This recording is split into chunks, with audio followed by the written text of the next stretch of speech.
की और सच्चे दरबार की।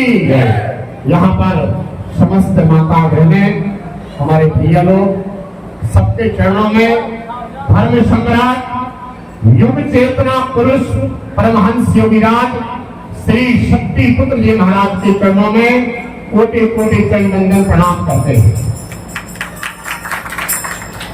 हम सबको जो परम सौभाग्य प्राप्त हुआ, इसकी हम सभी लोग कल्पना भी नहीं कर सकते, क्योंकि आप लोगों को लगता हो कि ऐसे तो हमने बहुत से कार्यक्रम किए हैं और किए होंगे अपने अपने जीवन में, पर एक ऋषि की आरती करना और ऋषि के साथ में मां की आरती करना, जो आपके सामने मां के सामने समक्ष है, श्री गुरुदेव भगवान है, जो मां से दीक्षा प्राप्त किए हैं, जो समस्त मानवता को एक बार नहीं अनेकों बार चैलेंज कर रखा है कि मैं जब चाहूं, जिस तरह चाहूं मां से वार्तालाप करने की मां ने मुझे सामर्थ्य और पात्रता दे रखी है।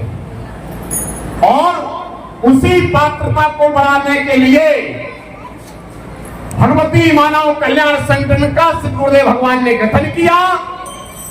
और इस गठन के बाद आपने सुना होगा कि भगवान श्री राम ने वानरों की सहायता लेकर त्रिलोक विजय रावण का संहार करा दिया था। सतयुग की पुनः स्थापना कर दी भगवान श्री राम ने। तब गुरुदेव जी ने देखा कि मानवता बिलप बिलप बिलप के रो रही है, करार रही है, रोग दोषों से कलेशों से वितत है, घर घर में तांडव मचा हुआ है, नारी का सम्मान नहीं हो रहा है। तब गुरुदेव जी ने कहा कि तब कभी इस ऋषि को अवतार लेना पड़ा और अपनी साधनात्मक बल के माध्यम से मां को प्रसन्न करके, मां से दीक्षा प्राप्त करके, मां से इच्छा मृत्यु का वरदान प्राप्त करके गुरुदेव जी ने कह रखा है कि जहां भी मेरे शिष्य नशे मास से मुक्त चरित्रवान जीवन जीने वाले जहां भी पुकारेंगे, वहां पर मेरी उपस्थिति अवश्य होती है। और जहां पर मेरी उपस्थिति होती है, मां ने वचन दिया है कि जहां पर तुम्हारी उपस्थिति होगी वहां पर मेरी उपस्थिति होगी।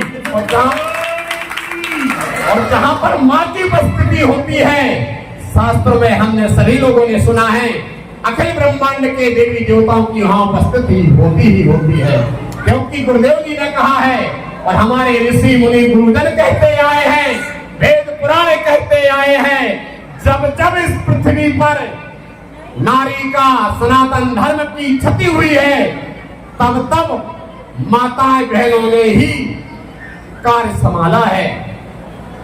जब बड़े देवी देवताओं को अहम हो जाता है, तो उनको भी एक नारी ने चुल्लू भर पानी में बच्चा बनाने के लिए बाध्य कर दिया।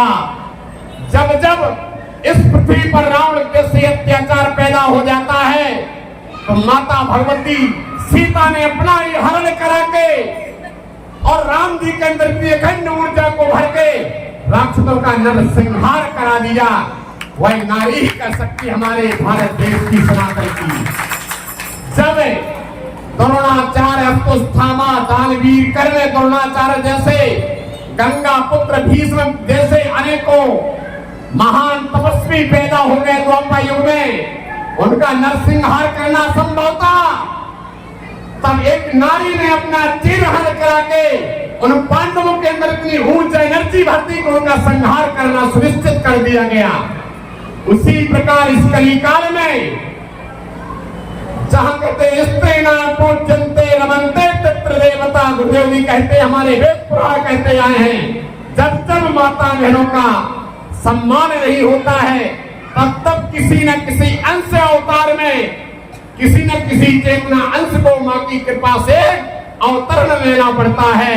तब गुरुदेव जी ने कहा कि आज आवश्यकता है, वेद पुराण शास्त्र आपने बहुत पढ़ लिए, गीता रामायण बहुत पढ़ लिए, अगर आप भगवान श्री कृष्ण के परम एवं सच्चे भक्त हैं, राधा अष्टमी इतना पावन दिवस है आज, क्या आपको लगता होगा हमसे लोगों ने आज अष्टमी के पावन अवसर पर प्रश्न किया, क्या राधा जी के सामने इस प्रकार के तांडव करना खुशी की बात है? इससे देवता प्रसन्न हो सकते हैं?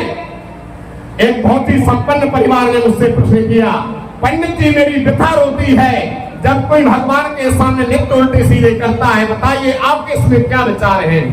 हमने कि जैसे आपके विचार हैं उसे हमारे विचार हैं, क्योंकि हमारे ऋषि मुनि कह गए हैं कि अगर नाचना है तो ध्यान योग के माध्यम से, साधनात्मक बल के माध्यम से अपनी नाड़ियों को जगाओ, अपनी चेतना को नचाओ, ध्यान करो, योग करो, प्राणायाम करो, माँ की साधना करो, जिस देवी देवता की साधना करो।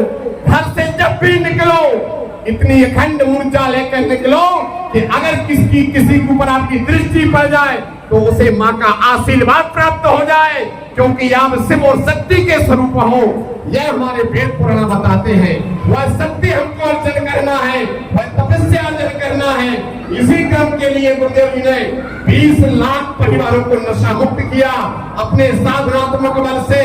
गुरुदेव जी के आश्रम में जिस प्रकार हमने यहाँ 24 घंटा पाठ किया, गुरुदेव जी के आश्रम में आज 28 साल से माँ का दुर्गा चालीसा पाठ सतत चल रहा है, जो विश्व कल्याण के लिए। जब तक सूरज चांद रहेगा तब तक उस आश्रम में खंड ज्योति और माँ का गुणगान चलता रहेगा। हम एक ऐसे आश्रम से हुए हैं, वही आश्रम का संदेशा आप लोगों तक पहुंचाने आए हैं, क्योंकि गुरुवर जी का आदेश है और गुरुवर जी को माँ ने आदेश दे रखा है कि जन जन को बताओ नशा मुक्त हो, मांसाहार मुक्त हो, चरित्रवानों का जीवन करके तभी राम कृष्ण हनुमान जी की कृपा और भोलेनाथ की कृपा हम सभी लोग प्राप्त कर सकते हैं। और ज्यादा समय ना लेकर, क्योंकि आप लोगों ने बहुत ही सराहनीय कार्य किया है, बहुत ही प्रसन्न है। आप सभी लोग अपनी वाणी को विराम देते हुए सभी से जय माता की, जय गुरु।